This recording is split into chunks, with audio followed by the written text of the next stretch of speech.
আজ ৮ মার্চ আন্তর্জাতিক নারী দিবসের শুভেচ্ছা জানিয়ে শুরু করছি আমাদের দিনের প্রধান খবর আর খবরের বিশ্লেষণ নিয়ে নিয়মিত অনুষ্ঠান বাংলাদেশ এখন। আপনাদের সঙ্গে আছি আমি জান্নাতুল ফেরদৌসী। আলোচনার জন্য আজ স্টুডিওতে এসেছেন মানবাধিকার কর্মী আইনজীবী এলিনা খান এবং এটিএন বাংলার বার্তা সম্পাদক শাহনাজ মুনি। আপনাদের দুজনকেই শুভেচ্ছা নারী দিবসের এবং স্বাগত আমাদের স্টুডিওতে। আমরা শুরুতেই চলে যাচ্ছি কেন্দ্রীয় শহীদ মিনারে। সেখানে আন্তর্জাতিক নারী দিবস উপলক্ষে মোমবাতি প্রজ্বলন করেছে কয়েকটি সংগঠন। ঘুরে আসছি সেখান থেকে। সেখানে সহকর্মী খালিদ আরাফাত আমাদের সাথে আছেন।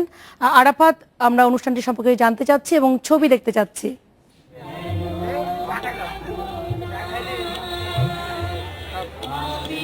এখানে যে ঠিক এই মুহূর্তে কিন্তু এখানে যে মোমবাতি জ্বালিয়ে নারী দিবস উদযাপন করা হচ্ছে। এখানে দেখতে পাচ্ছি যে এখানে মোমবাতি জ্বালিয়ে শহীদ মিনারে সবাই হাতে হাতে মোমবাতি দেখতে পাচ্ছে আলো। আর এবারের কিন্তু নারী দিবসের যে প্রতিপাদ্য বিষয় সেটি হলো সহিংসতা মুক্ত মানবিক রাজনীতি চাই, সকল পর্যায়ে নারী পুরুষের সম অংশীদারিত্ব চাই। এই প্রতিপাদ্য নিয়ে এই দিবসটি উদযাপন হচ্ছে। আর এখানে কিন্তু কিছুক্ষণ আগে বক্তব্য রাখলেন নারী বিষয়ক মন্ত্রী মেহের আফরোজ চুমকি। এছাড়া ঢাকা বিশ্ববিদ্যালয়ের যে উপাচার্য রয়েছেন আরিফুল সিদ্দিক, এছাড়া আরো অনেককে দেখেছি। এছাড়া আছেন সুলতানা কামাল, আছেন রাশেদা কে চৌধুরী এখানে অতিথি হিসেবে বক্তব্য রাখবেন। এরকম আরো অনেকেই গণ্যমান্য ব্যক্তি আছেন যারা এখানে বক্তব্য রাখবেন। আর এখানে আরেকটি বিষয় হচ্ছে যে এখানে যে এর পরে কিন্তু এই মোমবাতি প্রজ্বলনের পরে কিন্তু এখানে শপথ বাক্য পাঠ করা হবে। আর যেখানে হলো যে সেখানে কিন্তু শুধু নারীরাই নয়, এখানে কিন্তু আমরা অনেক পুরুষ ব্যক্তিদেরও আমরা দেখতে পাচ্ছি যারা এই নারী দিবসটিকে সম্মান জানাতে এসেছেন এবং এই নারী দিবসটিকে পালন করার জন্য এসেছেন। এবং গানে কিছুক্ষণ আগে কিন্তু বিভিন্ন রকমের গান নাচ দিয়ে কিন্তু এই দিবসটি উদযাপন করা হচ্ছে। এখনো কিন্তু আমরা দেখছি যে এখানে আলো জ্বালিয়ে এবং সেই সাথে কিন্তু গান গেয়ে কিন্তু দিবসটি উদযাপন করা হচ্ছে এই শহীদ মিনারে। এখানে সবার হাতেই মানে একটি অন্যরকম একটা আবহ তৈরি করেছে যে সবার হাতে মোমবাতি, এই আলো। এবং এখানে কিন্তু মানে এখানে দেখতে পাচ্ছি যে ঢাকা বিশ্ববিদ্যালয় থেকে শুরু করে বিভিন্ন শিক্ষা প্রতিষ্ঠান থেকেও অনেকে এসেছেন। আর এখানে কিন্তু এই অনুষ্ঠানটি কিন্তু পালন করছেন আমরাই পারি এবং ঢাকা বিশ্ববিদ্যালয়ে যৌথভাবে কিন্তু এখানে পালন করছে এই দিবসটি। এই ছিল আমার কাছে সর্বশেষ তথ্য। আরাফাত, অনেক ধন্যবাদ আপনাকে। আমরা দেখছিলাম প্রতি বছরের মতো এবার আয়োজনটি এবং অনেক সুন্দর ফুটেজ, যেহেতু আপনারা শাহনাজ আপা মনে হয় গতবারও গিয়েছেন এখানে। আমাদের নিয়মিত যে আয়োজন সেটিতে আসলে আমরা দিনের যে প্রধান খবরগুলি সেগুলি নিয়ে মূলত আমাদের আয়োজন। আমরা আমাদের যে প্রধান খবরগুলো আমাদের টেলিভিশনে সেটা দেখে আসছি। খালেদা জিয়া জঙ্গিদের নেত্রী, দেশের মাটিতে তার বিচার হবে এবং শাস্তি তাকে পেতেই হবে বলে জানিয়েছেন প্রধানমন্ত্রী শেখ হাসিনা। শনিবার বিকেলে ঐতিহাসিক ৭ই মার্চ উপলক্ষে সোহরাওয়ার্দী উদ্যানে আওয়ামী লীগের জনসভায় তিনি বলেন, যারা বোমা মেরে মানুষের জীবন নিয়ে ছিনিমিনি খেলবে সেই সব জঙ্গি খুনিরা কেউ রেহাই পাবে না।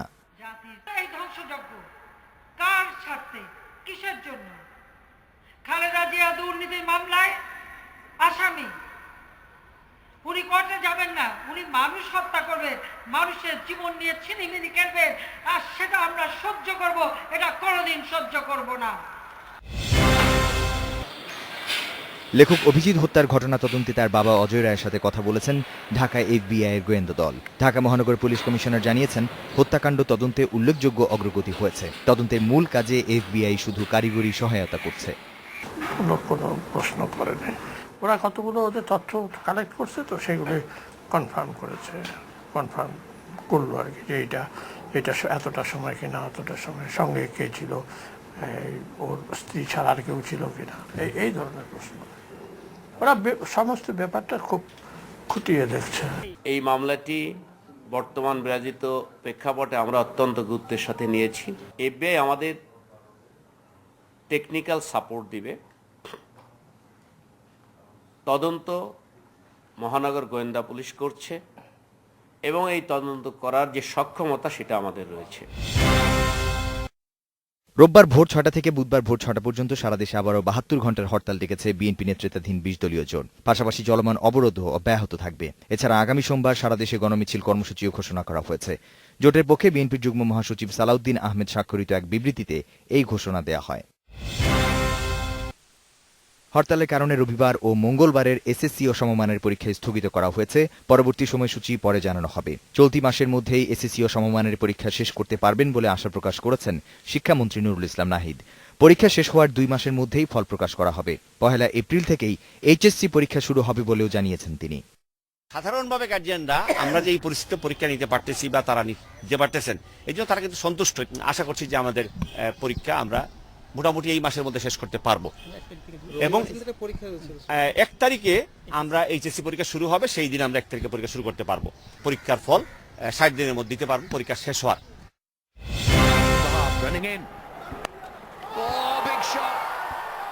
বিশ্বকাপ ক্রিকেটে অকল্যান্ডে পুল বির ম্যাচে সাউথ আফ্রিকাকে 29 রানে হারিয়েছে পাকিস্তান।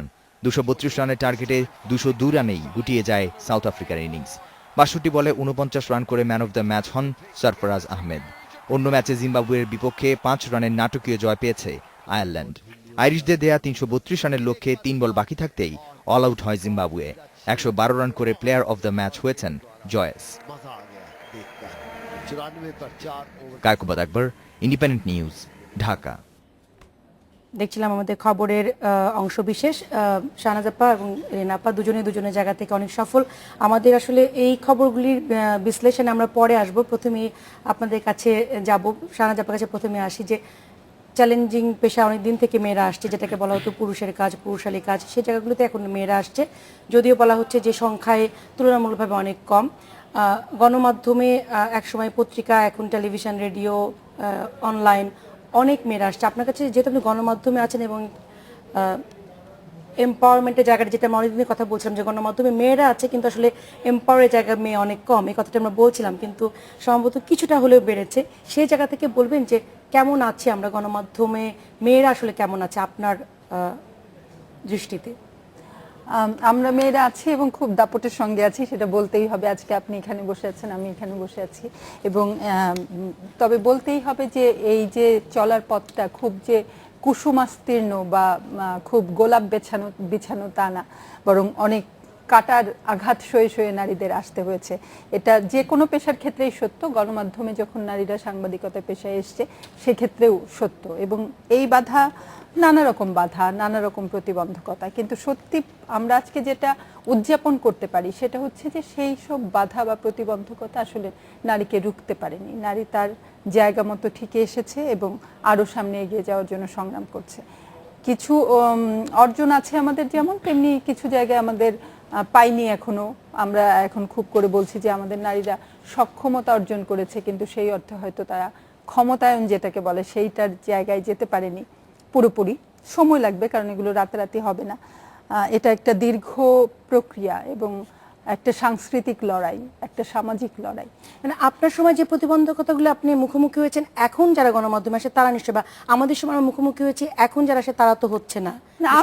আমি আসলে না প্রতিবন্ধকতা বলতেও চাই না ওইভাবে, কারণ এক অর্থে সাংবাদিকতা পেশাটা নারী বলেন পুরুষ বলেন প্রত্যেকের জন্যই একই রকম একটু চ্যালেঞ্জিং। সেই চ্যালেঞ্জটা যারা গ্রহণ করবে তারাই তো এই পেশাতে আসবে, কারণ আমরা তো জেনে বুঝে এসেছি, তাই না? সুতরাং এটা নিয়ে খুব অভিযোগ করা যে এই সেই, এগুলো আমি মনে করি মেয়েরা করেও না, মানে যারা কাজ করে এখানে। একটা জিনিস সবাই বলেন যে আরেকটু ভালো হতো যদি নারী পুরুষের অনুপাতটা সমান হতো, কারণ নিউজ রুমে আমরা এখনো দেখি যে আনুপাতিকভাবে রিপোর্টিং বলেন সেই জায়গাগুলোতে নারীর সংখ্যা পুরুষের তুলনায় কম, সেটা আর একটু বাড়ানো দরকার। নীতি নির্ধারণের জায়গাগুলোতে, একটু উপরের জায়গাগুলোতে, সিদ্ধান্ত গ্রহণের জায়গাগুলোতে এখনো অংশগ্রহণ কম, কিন্তু নারীরা প্রক্রিয়ার মধ্যে আছে। আশা করি সেই জায়গাগুলো তারা খুব শিগগিরই তারা ওই জায়গাগুলোতে যাবে। আমরা এলিনাপার কাছে আসবো, তবে একটা ছোট্ট বিরতির পর। নিশ্চিত 30 সেকেন্ড একটা বিরতি, আমাদের সাথেই থাকুন।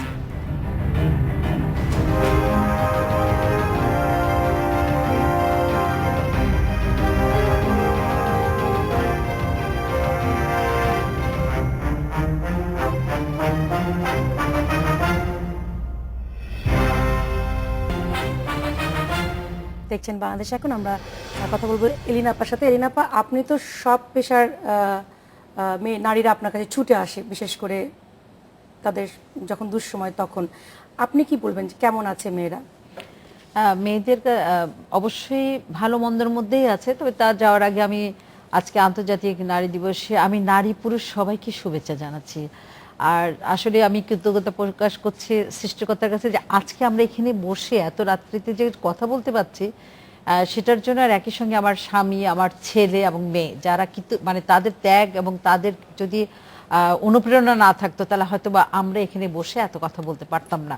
আমার মনে হয় যে তোমাদের বাচ্চারা এখনো ছোট ছোট, তোমরা সেই ওই বাচ্চাগুলো কিন্তু তোমরা কিন্তু অনেকখানি তারা মানে তাদের প্রতি কৃতজ্ঞতা থাকা দরকার, কারণ এই সময় মাকে দরকার বা বাবাকে দরকার। আমরা সবাই কর্মজীবী, সেই ক্ষেত্রে কিন্তু আমরা সবাই তাদেরকে একটু হলে তাদের কাছ থেকে সময়টা নিয়ে কিন্তু আমরা আমাদের কাজগুলো করছি। সেজন্য আমি মনে করি যে এই ভাগটা তাদের খুব জরুরি। আর এখানে কিন্তু তাদের অনেকখানি অনুপ্রেরণা কারণেই আজকে আমি বলবো যে এখানে আমরা এসেছি এবং নারীরা অনেকখানি ভালো আছে, যেমন অনেকখানি খারাপও আছে। ভালোটা আগে বলিনি, আমার কাছে মনে হয়েছে যে যে কর্মক্ষেত্রটাকে যদি বলি, প্রফেশনাল যে বিষয়টা পেশাজীবী সেটা না, কর্মক্ষেত্রে মেয়েরা কিন্তু অনেক এগিয়ে গেছে। এবং আমার মনে হয় যে যারা আমরা এখানে বসে আছি তারা মোটামুটি একটা পর্যায়ে, আমাদের চেয়ে আবার অনেক বড় পর্যায়ে অনেক নারীরা এখন অবস্থান করছে।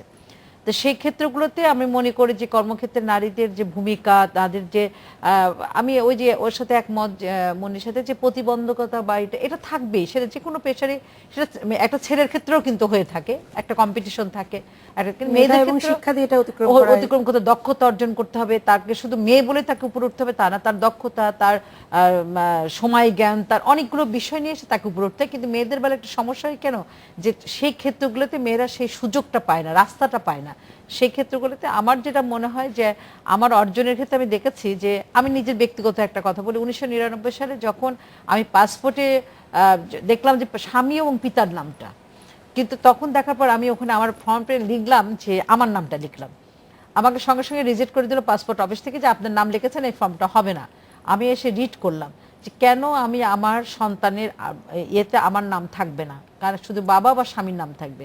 রিড করার পর ওই সময় আজকে বর্তমান যে মাননীয় প্রধানমন্ত্রী, উনি সেই সময় কিন্তু রুল ইস্যু, তোমরা সবাই জানো যে রুল ইস্যু হলে এবার গভর্নমেন্টের উপরে হয়, এবং সঙ্গে সঙ্গে একটা ঘোষণা দেওয়া হলো যে এখন থেকে পাসপোর্টে মায়ের নাম লেখা হবে। আমি রিয়েলি নিজেকে মনে করি যে সেই কাজটা সেই সময় করতে পেরেছে বলে হয়তো আজকে এই পর্যায়ে আজকে পাসপোর্টে নাম লেখা। কিন্তু এটার সঙ্গে আবার দুর্ভাগ্য, আমি বলবো যে অনেক ইংলিশ স্কুলগুলোতে আমি দেখেছি যে সেখানে ফর্মে কিন্তু মার নাম নেই, অনেক জায়গায় কিন্তু মার নাম লেখা হচ্ছে না। কেন? অনেকে বলে যে মার নাম লিখে কি হবে, আমি বলছি মার নাম লেখা এই জন্য দরকার, বাবার নাম লেখার যদি দরকার হয়ে থাকে তাহলে মার নাম লেখাটাও খুব জরুরি, কারণ তার বাবা মা কে সেটা সত্যিভাবে তার জানা দরকার। বেশিরভাগ জায়গাতে মায়ের নাম লেখা হচ্ছে, কিন্তু অনেক ক্ষেত্রে আবার আমি নিজে আবার অনেকগুলো ইংরেজি মানে ইংলিশ স্কুল মিডিয়ামেতে গেলাম, দেখলাম সেই জায়গাটা নেই। আরেকটা হচ্ছে যে এই যে এত বছর পার হয়ে গেল, আমাদের দেশে হিন্দু আইনে যেমন ডিভোর্স নাই, তাদের সম্পত্তির অধিকার নেই, এই জায়গাগুলোতে আমি অনেক দিন ধরে মানে চিন্তা করছিলাম যে কেউ কি নাই যে এত অত্যাচার, এত নির্যাতন মানে